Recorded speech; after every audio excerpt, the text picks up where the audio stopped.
Nouveau rebondissement dans l'affaire Gérard Depardieu. Selon BFM Télévisions, le comédien est entendu ce lundi matin par des policiers.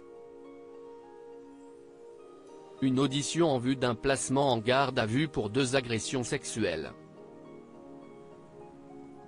Elles auraient eu lieu en 2014 et 2021, sur des tournages de films. Mise à jour 10h15, selon les informations de TF1 LCI, Gérard Depardieu a été placé en garde à vue ce lundi matin. Il sera entendu dans les locaux de la police judiciaire, dans le 14e arrondissement de Paris. Les langues se délient autour de Gérard Depardieu. Depuis la diffusion du numéro de complément d'enquête, l'acteur se trouve sous le feu des critiques. Certains de ses collègues appellent à la mesure et s'en remettent à la justice. Et elle a d'ailleurs beaucoup de travail, avec plusieurs plaintes déposées pour agression sexuelle. Voilà plusieurs semaines que Gérard Depardieu garde le silence.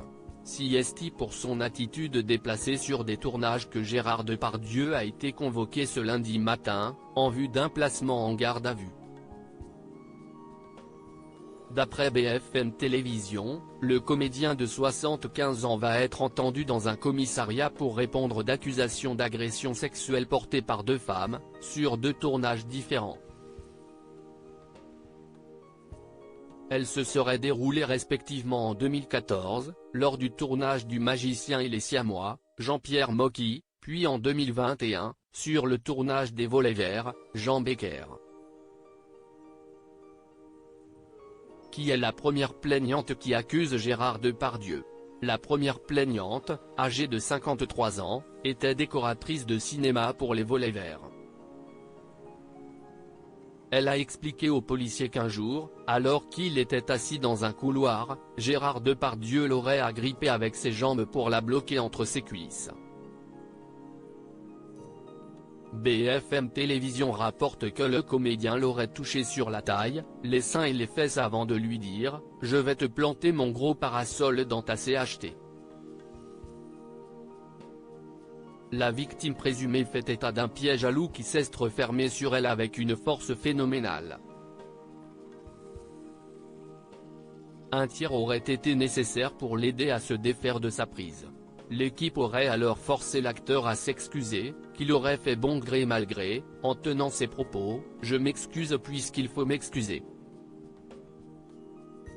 La femme explique aussi qu'elle aurait été ensuite insultée de sale paix tout au long du tournage. Toujours d'après nos confrères, elle souffrirait de crises d'angoisse, d'un stress post-traumatique depuis la lettre ouverte de Gérard Depardieu dans Le Figaro.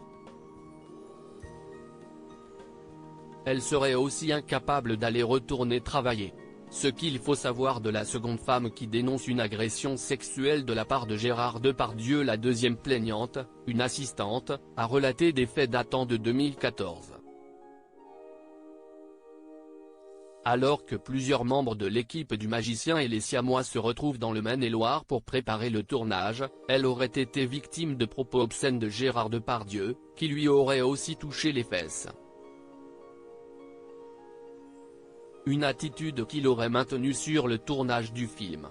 L'affaire est désormais entre les mains de la justice.